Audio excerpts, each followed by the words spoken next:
Hey guys, so today I'm here to do my wrap up for the month of April, and I'm coming from you at around 9 o'clock at night. It's just that the last book of the month that I read, I had to finish today, so I've been reading it like all day. Like I went to the movies to see Guardians of the Galaxy Volume 2 and it was amazing.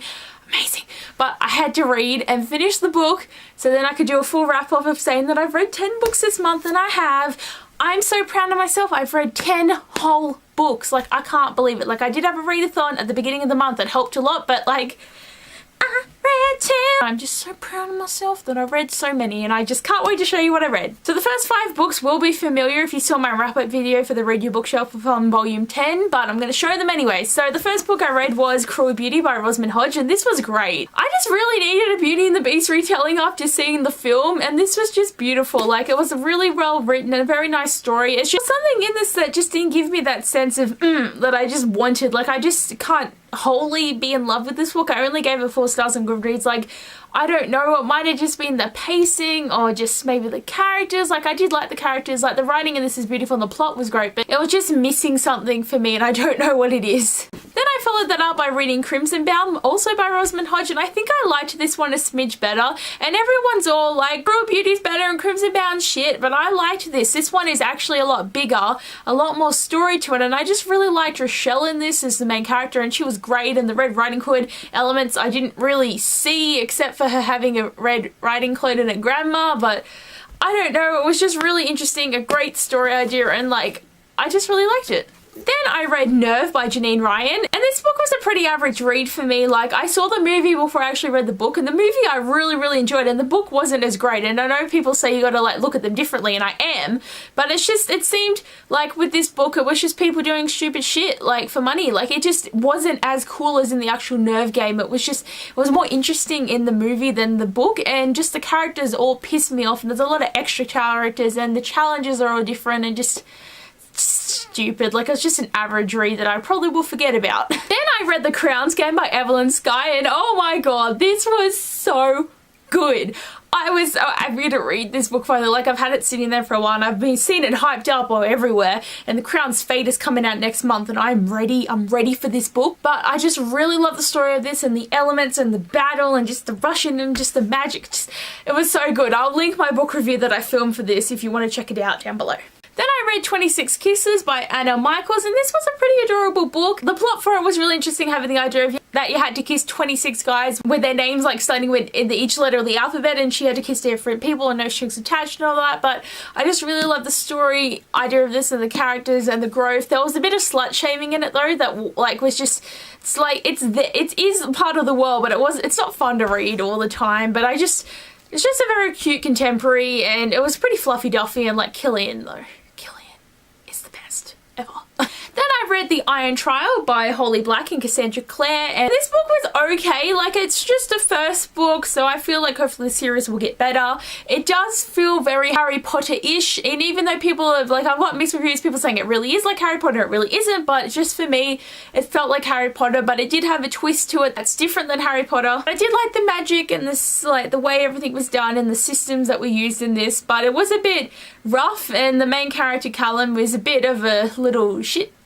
He's just very hateful, everyone and everything, so it's just like, But I don't know, I want to continue on the series, but it probably won't happen for a while. Then I read The Vampire Diaries, The Return Nightfall, and this is volume 1 of the Nightfall series, so this is like the 5th book. I liked it, but it's been so long since I've been in the Vampire Diaries world that I was very confused for a lot of it. Like, they didn't really rehash a lot for me, so I was damn confused. And this is a very big book, like it's over 600 pages, and I'm trying to read this whole thing and I'm just like, oh my god, so bored. Characters being really weird. Like, I feel like I'm just not in the state of mind for this series, and I will hopefully read them later on, but it was good to get this book done. But the outcome of me reading this book is I've become obsessed with a TV show again, and I'm up to like episode 8 season 2, which is pretty good for me because I've sort of backed away from TV shows. It's really bad. I used to always be up to date with all my TV shows and watching them, and then just, I don't know, something stopped me and I stopped watching shows and I never watch anything. Like, I have a DVD pile that's like this big and I'm just like, watch them, Abby, but I just don't. But I'm rewatching The Vampire Diaries, so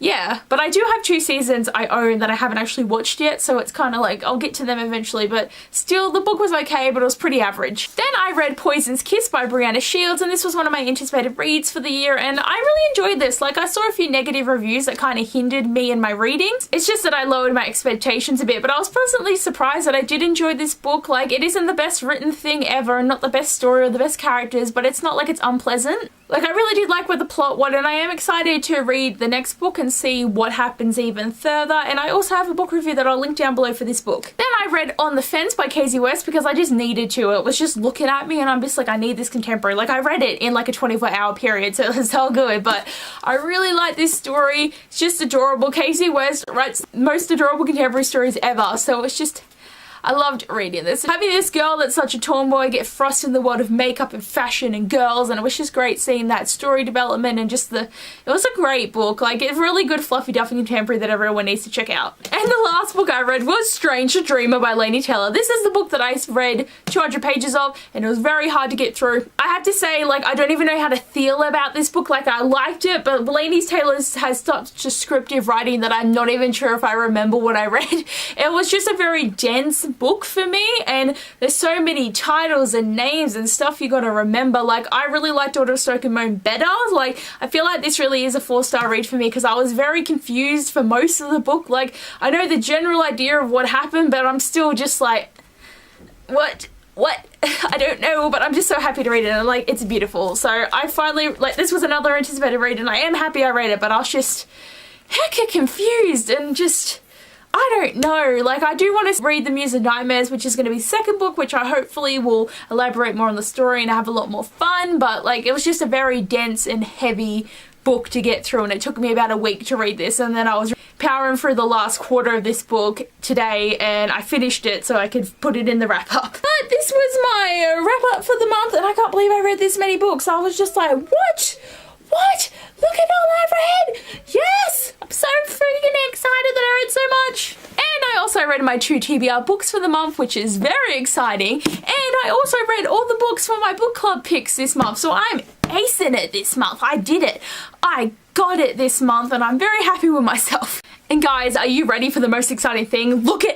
Look, I didn't buy a single book this month. Has that ever happened in Abby's life? No, it hasn't. I read 10, I didn't buy anything. I have 2 books that I did get this month, but I didn't buy them. So if you want to see what the first one is, you can go check out my unboxing for the YA Chronicles that I filmed. It should be somewhere down below on my channel. And the other book I got is a birthday gift from Letitia, and as you hopefully know from my last book haul, is she sent me a copy of A Conjuring of Light when I already owned a copy of it, so I sent it back to her so that she could have it for her collection, and she sent me The Things I Didn't Say by Kylie Forrester instead. So I'm really happy that this came. I was not expecting it. I was just like, oh my god, she got me another book. So this is a book that I received but I didn't buy, so it was just, it's a really nice thing. So I'm adding like a small book haul here because there's no need to make a video for one book, but who's proud of me? Like, any hands up, who's proud of me? I didn't buy a single book. Like, I feel like I'm winning this month with my reading and my book buying. And on to finding out what my 2 TBR books are going to be.